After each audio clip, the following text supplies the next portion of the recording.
If Russian bots exist, do Chinese bots also exist? I think first of all, you should look down at the comments in this video and you'll probably get a taste of whether there are any Chinese bots. I'm Michael Beckley. I study modern China. Let's answer your questions from the internet. This is China Support.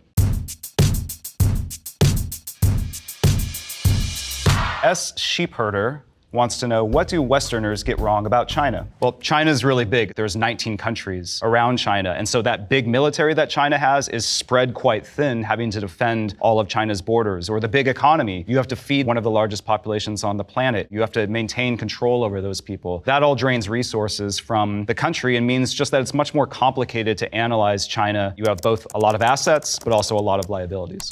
At Snow Lions wants to know, when did modern China start? Let's answer that with a timeline. Let's start in 1911 with the collapse of the Qing dynasty that ends thousands of years off and on of imperial rule. China then collapses into the warlord era, which is every bit as bad as it sounds. Then the Japanese in the 1930s really step up their aggression in China, conquering big parts of it and basically starting World War II in East Asia. The Japanese are defeated in 1945, but at that point the Chinese Civil War comes roaring back between the communists and the nationalists. The communists win that civil war in 1949. They found the People's Republic of China under Mao Zedong. China initially sides with the Soviet Union in the Cold War, but about halfway through they realize that the Soviets are actually their main enemy. That paves the way for the US president, Richard Nixon, to go to Beijing, and at that point China and the United States basically become allies in the rest of the Cold War. The Soviet Union collapses in 1991, and that sets the stage for the US and China to become major trading and investment partners. That culminates in 2001 with China's entry into the World Trade Organization. But especially after the 2008 financial crisis, you start to see the United States and China looking at each other more like rivals, feeling like their economies are under strain and that the trade relationship is not working out as well as they had hoped. And that really paves the way for the era that we're currently in, which is one of tremendous hostility between the United States and China.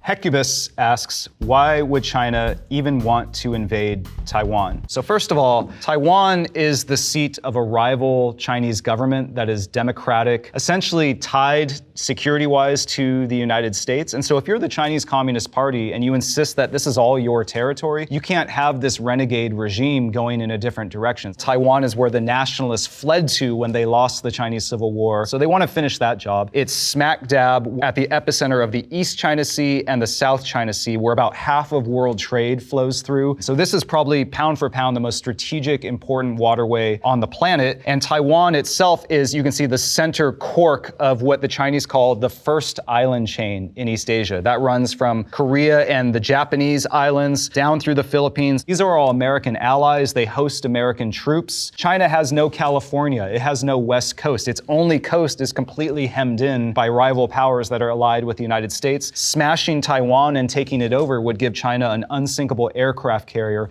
in the most important waterways and blast a hole, not just geographically in the US alliance system in East Asia, but really in the credibility of US alliances, because no one would trust the United States if the US just let Taiwan go down. Every single Chinese leader has said it's only a question of time. We're going to take Taiwan one of these days. Xi Jinping has said that it's a situation that cannot be passed down generation to generation, which some analysts worry means he intends to do this on his watch.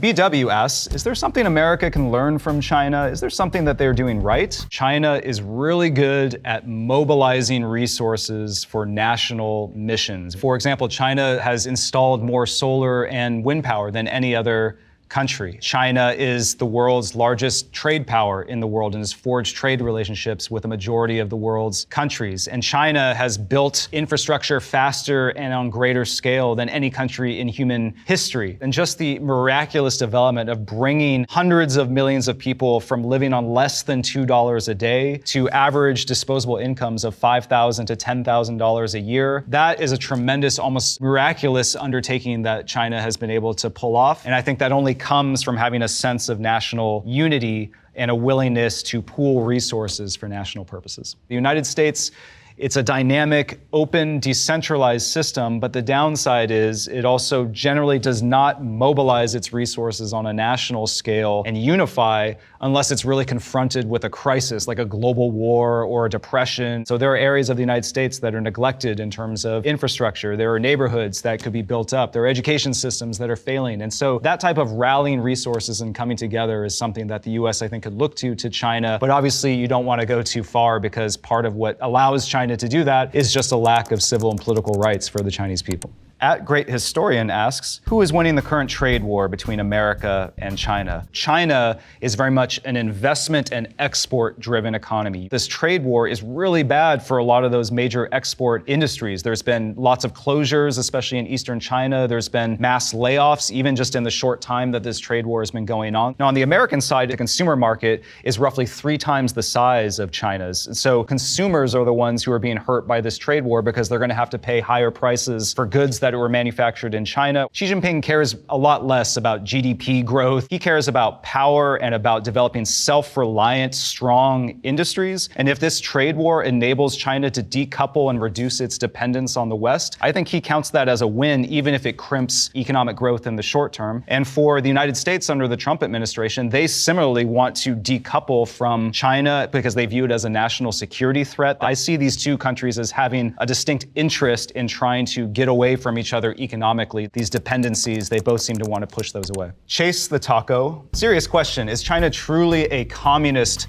country? I know it seems crazy. You look at the Shanghai skyline, you fly in through the Beijing airport. That is the gilded veneer on the outside that's been built up. But if you look at the superstructure of the economy, what's actually the driving force behind it, it's a very strong state presence. All of the land in the country is owned by the Chinese Communist Party. The energy industry, the banking sector is state-owned. 90+% of the financial assets flowing around the country. So these are all what Lenin called the commanding heights of the economy. And it can produce incredible output. It can produce shiny high-speed rail. It can produce gleaming skyscrapers. But this is sort of like a new modern form of a communist system where you still have the party running the show economically, insisting on a one-party state and a dictator ruling over it all. Take Jack Ma, the former head of Alibaba, a major company in China. He gave a speech a few years back criticizing the way that the government was running the economy. He had his wings totally clipped. He was sent out to Tokyo. He had his empire completely dismantled and now has basically had to come crawling back. You've had many other billionaires simply just disappear. And so at the end of the day, even the high-flying titans of China's economy know that their livelihoods depend very much on their relationship with the Chinese Communist Party, which is why you see many of the top titans of industry in China in the National People's Hall during these major conclaves sitting next to Xi Jinping because they are effectively part of the same party system that he operates.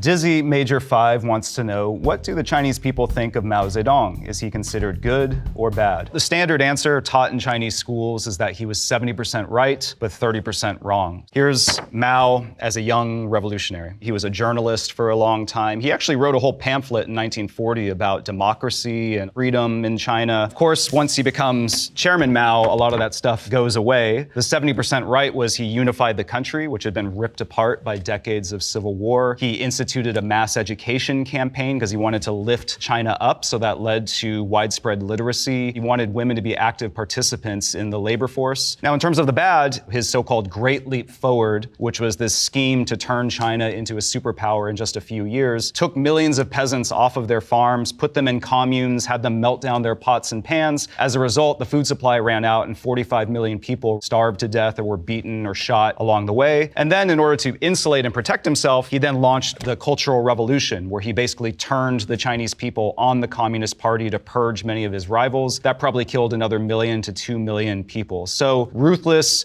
brutal, but effective in terms of bringing China together, which for much of Chinese history has not been the case. At Supercoach137 asks, how did the one-child policy work out for China? It resulted in several hundred million abortions when people starting in the late 1970s weren't allowed to have more than one child. You'd be subject to massive fines, equivalent in some cases to a year or more of your income if you had a second child. In the 50s and 60s, China had a massive baby boom because Mao Zedong wanted to turn China into a superpower, so he encouraged Chinese families to have lots of children. So then when China did a 180 1980 and implemented the one-child policy in the late 1970s, you had this baby boom generation coming into the prime of their working lives, and they had relatively few children to take care of because they weren't allowed to have them. And they had relatively few elderly parents to care for because so many of them end up dying in the famines and the Cultural Revolution. So in the 90s and 2000s, you had anywhere between 10 to 15 working age adults available to support every elderly retiree in China's population. That's 2 to 3 times the global average. It's 5 times what the United States currently has. And so as a result, China's population was primed for economic productivity, and demographers think that alone explains about 25% of China's rapid economic growth over the last 30 to 40 years. The problem for China is now the situation is flipping, where that huge baby boom generation are retiring and falling onto the backs of this tiny one-child generation. That 10 to 15 ratio is going to collapse to 2 to 1 in the 2030s. China's going to lose somewhere like 70 million working age adults in the next 10 years and gain 130 million senior citizens. That's going to be catastrophic for China's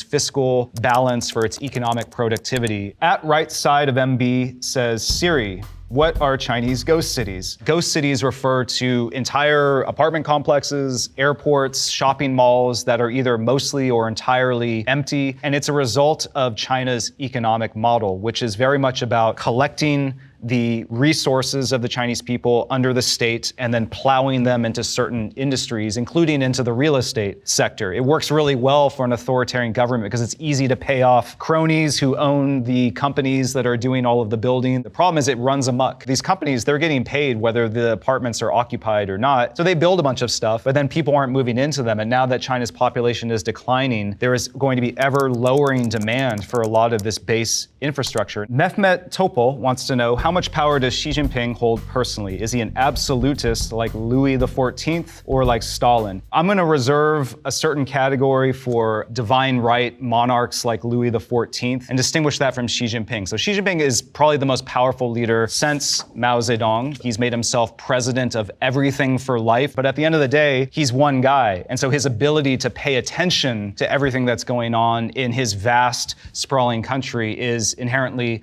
limited. So the real estate crisis that's going on. He's demanded that people be more frugal and not speculate on real estate. But the market is kind of doing what it's going to do. And as a result, you still have that ongoing crisis. Zero COVID, he locked down Chinese people in their apartments for months on end. At a certain point, the Chinese people had it, and you saw protests emerging that seemed to have encouraged Xi to back down and undo that policy. And he also has to worry about rivals in the party, which is why he's embarked on this massive anti-corruption campaign, purging more than 1 million senior CCP officials along the way. We do know a bit about his backstory. His father was a high-ranking official serving under Mao Zedong, but he was purged. And in fact, Xi himself and his family were purged during the Cultural Revolution. Xi was sent out to the countryside to basically dig a bunch of holes. His father was humiliated. Xi himself was denounced by his own mother, and his half-sister died during the Cultural Revolution. It's all speculation, but people think this may have had a big effect on him, and that's what he thinks of when he thinks of rule by the people, which may explain partially why he seems so committed to centralizing all power under himself and basically installing himself to the point that he's literally written himself into the constitution and obligates other people in China to read what he calls Xi Jinping thought, which is his own sort of philosophy about how to guide the country.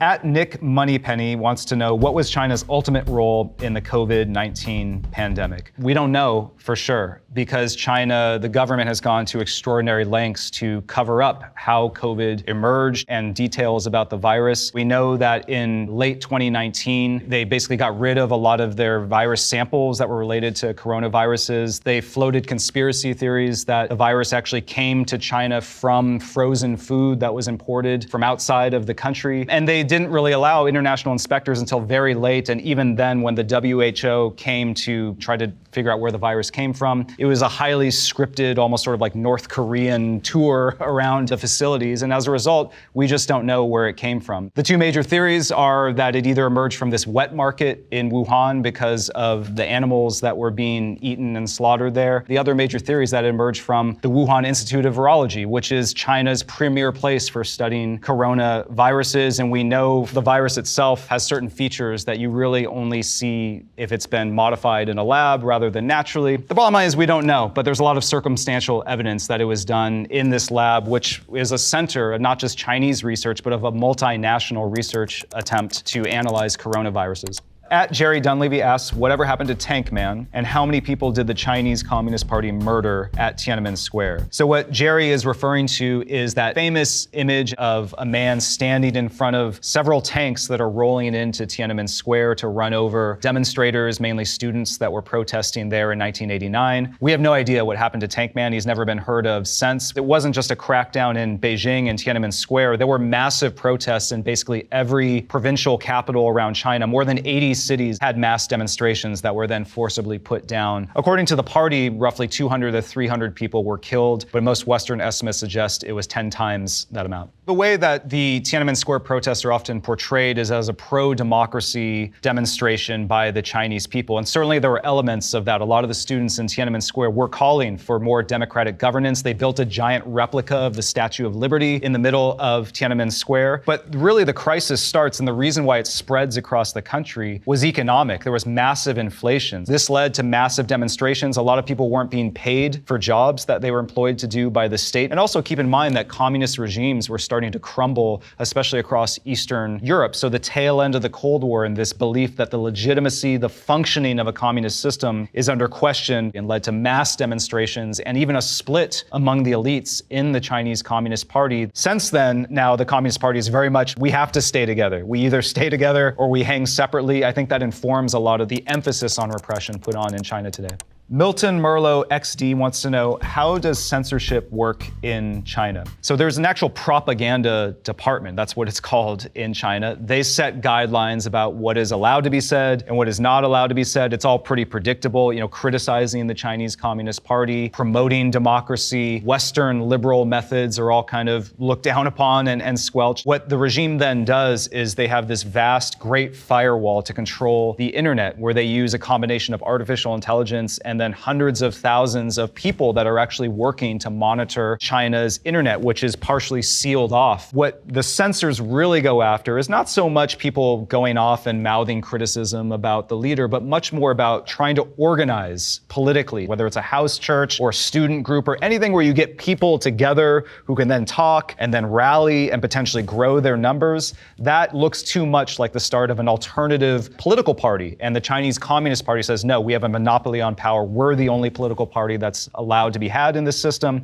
and that seems to be what the censorship regime is primarily dedicated to squelching out. At M. Bateman says, wait, China's domestic surveillance system is actually called Skynet? I know it's kind of on the nose. It is called Skynet. The idea is that there's hundreds of millions of surveillance cameras that have been set up around the country as if it's a net coming from the sky. China has pioneered methods to take all of the images that are being absorbed by these cameras and then use artificial intelligence and speech and facial recognition technology, even gait recognition. So how you walk can be identified. And at this point, they are starting to export elements of this system to more than 80 countries. Cuba, Pakistan, Cambodia have all imported aspects of this system. And so some scholars think this is the emergence of a new type of authoritarian system that seems to have a lot of advantages in terms of population control. At Spensimo C asks, how does China's social credit system work? So in addition to video cameras and speech and facial recognition technology, the Communist Party has access to your financial statements, to your police record, your education, any kind of disciplinary action. And so what they've done is basically created a dossier on every single citizen. And so what they can then do is instantly punish Chinese citizens by saying, oh, you jaywalked, that's a point, and so now you're gonna have to pay more if you want a loan, or you may not be able to travel as freely, or it may take longer to get your passport when you go to a government office. There essentially is like a score, and sometimes they will actually post names of people who have been blacklisted because they've committed certain crimes or they've been in infraction of certain regulations, encouraging people to report on each other. It's All Over Again wants to know, why is China so godlike in the world of manufacturing? Well, it's so godlike because it's designed to be godlike. You have an authoritarian system that essentially obligates the Chinese people to put their life savings in a state-owned bank. That means the government has tons of money, a war chest that they can then deploy at what they call strategic industries. So they've spent hundreds of billions of dollars every single year for more than a decade. That's 10 times what other rich countries countries in the OECD or the United States spend as a share of their GDPs. So in, for example, the electric vehicle sector, China has spent about $230 billion. Semiconductors, biotechnology, all of these key strategic industries. And at the same time, many foreign companies have sent over lots of investment and training. So Apple, for example, has spent about $275 billion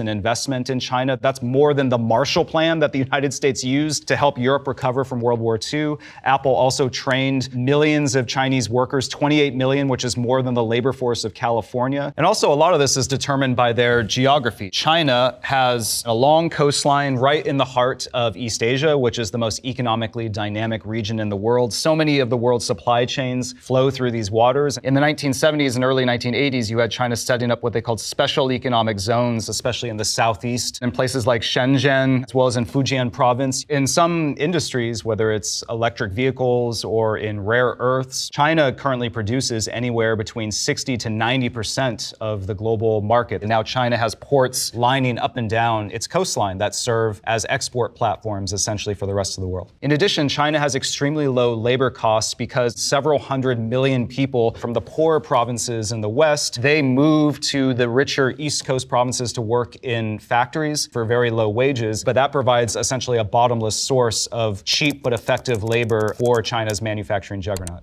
Roxy USA asks, what percentage of pharmaceuticals does the US import in from China? In terms of antibiotics, basic antibiotics, it's upwards of 90% that include at least some ingredients that are made in China. And so this has become another national security threat where the United States worries that China could potentially cut the United States off from basic pharmaceuticals if there's some kind of crisis over Taiwan. Whether China would actually do that remains to be seen. At Toxic Cowboy 1 asks, are we headed to war with China? It's not completely out of the question. In addition to the conflict over Taiwan, there's also the risk of a war around the Philippines. That conflict really stems over who controls the South China Sea, where a lot of trade passes through, where most of China's oil imports pass through. Under international law, the Philippines gets 12 miles out from their coastline that is their territory, and then another 200 miles out from their coastline that is their exclusive economic zone. China says, no, that's just all Chinese territory, and they've been building artificial islands there, they've been turning them into military bases, and they formed what they call a maritime militia, so thousands of fishing boats, Coast Guard vessels, and naval ships that are basically shoving other countries out of their exclusive economic zone and confining them to narrow bands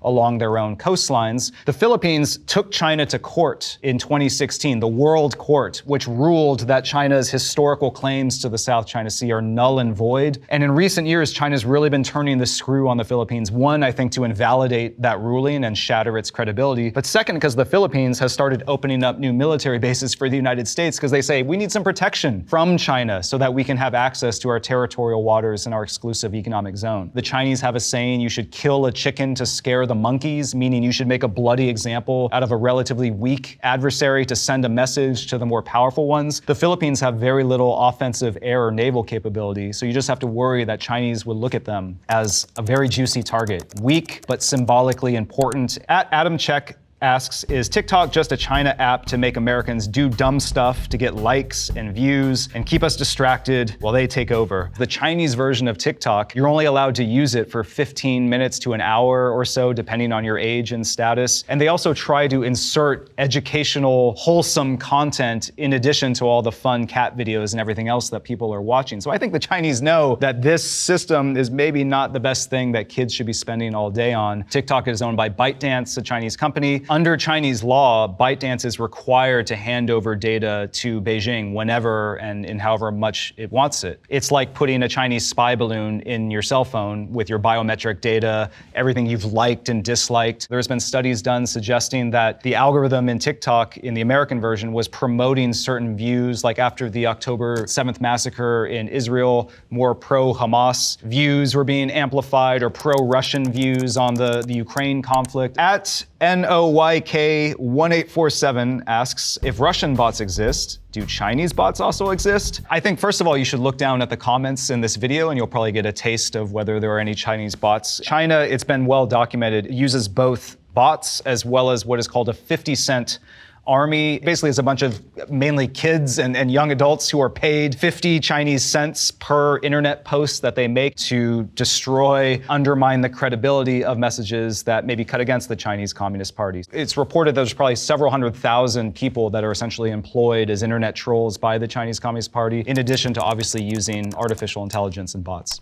At Psalm69 asks, why would China want Tibet? I think it becomes very clear when you look at a map of China. You can see that most of it is the highest mountains in the world, the Himalayas, and a lot of it is also desert. And so most of China's population is packed in here, and they're desperate for water, as well as strategic space to defend themselves against enemies. And so Tibet, which is in this area here, is highly strategic. For one, a lot of the glaciers up in the Himalayas are where the major rivers of Asia start, both flowing down into China, as well as flowing down into Southeast Asia and into India. So if China can control that territory, it controls the source of vital water supplies. At the same time, China and India, which is now the most populous country on the planet, have a long-standing rivalry, and Tibet is the high ground, literally looking down onto India. In addition, the Chinese Communist Party essentially inherited the borders of the previous Qing dynasty empire, which included Tibet, led by the Dalai Lama. And so when China took over Tibet and conquered it in 1951, the Dalai Lama fled to India and has been running a government in exile in India ever since. This next question is from Tapestry Girl. Mom says China could take over the United States because they own our debt. China does own some US debt. It's in the 3 to 4% range. It topped out at about 7% about a decade ago, generally in the form of treasury bills. And a lot of this emerges just from the economic relationship between the United States and China, where China is exporting a lot of goods to the United States, and the United States will often pay for that essentially with a piece of paper that says IOU in the form of a treasury bill. Analysts have looked at whether they could use this as a coercive weapon and basically concluded they'd be shooting themselves in the foot. The value of that asset would suddenly plummet. Japan owns more US debt than China does, so I don't think that this is a unique China thing or that they could use it as some type of weapon to coerce the United States. Let's take a question from Cora. Is modern China more influenced by Confucianism or Marxism? I would say both, because they lead in similar directions. Marxism-Leninism stresses the idea of public or communal ownership of the means of production to produce wealth. That is owned by the state in China. It's led by what Lenin would call the vanguard party, staffed by a top leader that is making decisions on behalf of the people. And that's consistent with certain elements of Confucianism. Confucianism obviously has a long lineage, thousands of years in China. Confucius, a philosopher who emphasized a natural harmony, people knowing their place in society, that everyone has a certain role to perform in that society, and that you have to have a benevolent leader that leads on behalf of the people. That obviously appeals very much to Chinese dynasties over the millennia. You have Xi Jinping today grafting that onto a Marxist-Leninist structure of the party. At Gus802 asks, what happened with the Chinese spy balloon hysteria? In January 2023, the United States detected a balloon floating over areas, including a nuclear missile silo in Montana. What it was carrying was all this advanced surveillance equipment that was about the size of a regional jet airliner. So we're talking about a major piece of hardware floating around. China's done this in more than 40 countries. In Japan, over Taiwan, they've been floating balloons, even potentially over American bases in Europe. And there's a fear that China is testing out this alternative surveillance system because balloons emit almost no radar signature. They're really hard to detect. They hover around 60,000 feet, which is higher than a commercial airliner, but below satellites in this area where people really aren't looking. It gives China eyes and ears over sensitive US sites that otherwise they wouldn't have. The US sent a fighter jet up eventually to shoot it down, and then the US grabbed all of the technology that was there and observed the balloon's flight. That might have actually helped US intelligence more than Chinese intelligence. At All Four Stops asks, who is winning the tech war between China and the United States? I think they are each dominating different types of technology. The United States is still doing quite well in high value areas. So advanced computer chips, aerospace, the complicated jet engines that you need to fly a jumbo jet or a fighter. China, on the other hand, dominates scale, taking existing technologies from from other countries and then mass producing highly effective, cost-efficient electric vehicles, run-of-the-mill computer chips, rare earths, pharmaceuticals, medical PPE. There's so many areas where China can just flood the market with sheer scale. Both of those types of technologies are really important for a modern economy. They're also very important for military power. So each in their own way is sort of winning in some ways, but also has major vulnerabilities. At Joe Bart 85120716 asks, does China own American farmland? Yes, China does own American farmland. It's like 0.05% of American farmland, but some of this farmland is near American military bases, especially Air Force bases, including some of those where American strategic forces, nuclear forces, could be taking off. And so there is a fear that if China has this land, they can put things on it, explosives, missiles that could potentially attack American bases if there is some kind of major war and destroy US aircraft on the ground before they even get up into the air. We don't know the details on that. You'd have to get classified information, but the amount of farmland is small. The location is a little bit scary and questionable. Cakebot asks, can someone explain Hong Kong to me? So Hong Kong was a British colony after the first Opium War in 1839, all the way up until 1997, where Britain agreed to hand back Hong Kong to China, and in exchange, China pledged to grant Hong Kong a, quote, high degree of autonomy. Because within Hong Kong, there was a different rule of law. There was an independent judiciary. So you saw massive protests there over the last 5 or 6 years when China was basically trying to erode a lot of those freedoms, crack down on the press, crack down on the free flow of investment, and also on the way that the Hong Kong government is selected. The Chinese government passed national security laws that made it possible for them to remove protesters, take them to mainland China. So at this point, it seems like Hong Kong has basically become another large cosmopolitan, but ultimately Chinese city run by the Chinese Communist Party.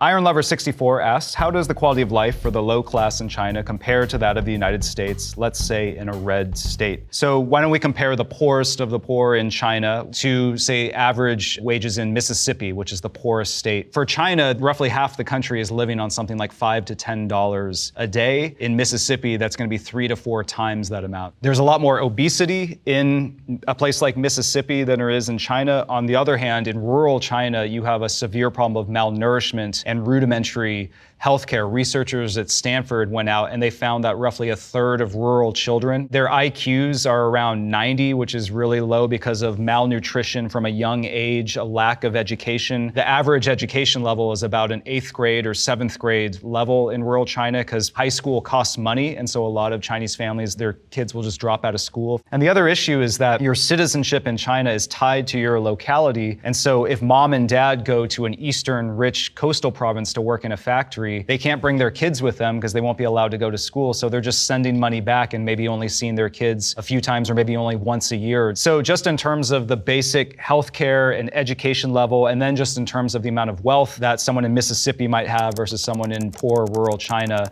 it's a very stark difference. At Captain Trips 333 asks, what's going on with the Uyghur Muslim population in China? So there's about 10 to 12 million Uyghur Muslims. They live mainly in a province called Xinjiang, which is in the western part of China. Basically, since 2017, China set up what they call re-education centers or vocational education centers, what people in the West have called concentration camps, and what the US government deems an attempt at genocide, and basically put in 1 million to 1.5 million Uyghur Muslims, so a substantial part of the population in these centers. We've heard from people that have come out of them that there's a lot of indoctrination, that they are enforced to renounce their heritage and to learn Mandarin and basically to assimilate with Chinese society. A big part of what the Chinese Communist Party is about is making sure a Soviet-style collapse never occurs in China. And one of their theories about why the Soviet Union broke apart was that the Soviet Union was like one of those Hershey chocolate bars that's divided into little squares that you can break apart. It was these disparate republics that all went their own way when they suddenly could. So there was a fear that a minority region like Xinjiang, where these Uyghurs were living, was going to try to separate from the mainland or was going to become a base of terrorism directed at China. So unfortunately, the Uyghur Muslims are experiencing severe repression right now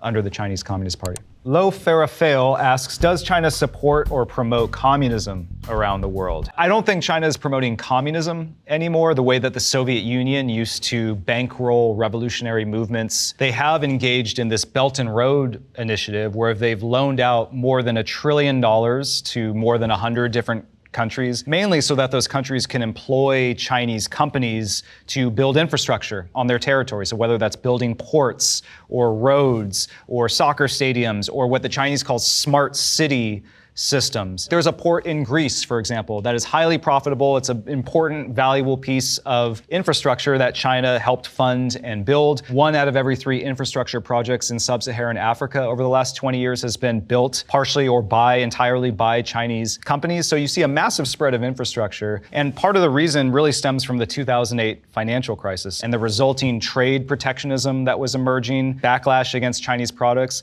The Chinese decided we need to open up new markets. We can also get these countries more hooked on our ecosystem of technology standards, 5G networks, smart city systems, and that way we'll have dominant market share in a lot of these areas that are going to be really the growth of demand in terms of consumption going forward. They also bring that surveillance system that allows would-be dictators to keep easier tabs on their populations. At Ostinati asks, what happens when Xi dies? Who's next in line, and will they be good for China? I think chaos could potentially ensue because he has not designated a successor. He's written himself into the constitution. He's basically treated like a demigod in terms of Chinese propaganda. And if you look at the history of the Chinese Communist Party, there has only been one completely orderly and peaceful transition of power, and that's when Xi himself came to power. All of the previous leaders, it was a vicious power struggle and there was split authorities. So for example, Deng Xiaoping is purged and then eventually comes back to power and has to put down his enemies and imprison them in order to take the helm. Then Jiang Zemin comes to power after the Tiananmen Square massacre in 1989, basically because the party realizes it needs to unify behind a candidate or they're just going to disintegrate. Then when Hu Jintao comes to power, Jiang Zemin is not willing to give up a lot of his power, and he keeps himself as commander-in-chief even after Hu Jintao becomes president and general secretary of the country. It'd be like as if Joe Biden was still head of the Pentagon and the military and commander-in-chief, even though Donald Trump is now president here in the United States. In other words, in Chinese politics, it's very rough and tumble, even though it happens behind closed doors. Chaos is entirely possible, and if you just look at the broad sweep of Chinese history, vicious power struggles tend to ensue. Some people hope that you'll get a Chinese Mikhail Gorbachev, the Soviet leader who made nice with the West and liberalized a bit at home. I think you might actually get a Chinese Vladimir Putin. It seems like the one thing that everyone in the Chinese Communist Party can agree on is that the Chinese Communist Party should continue to rule China in perpetuity. So those are all the questions for today. Thanks for watching China Support.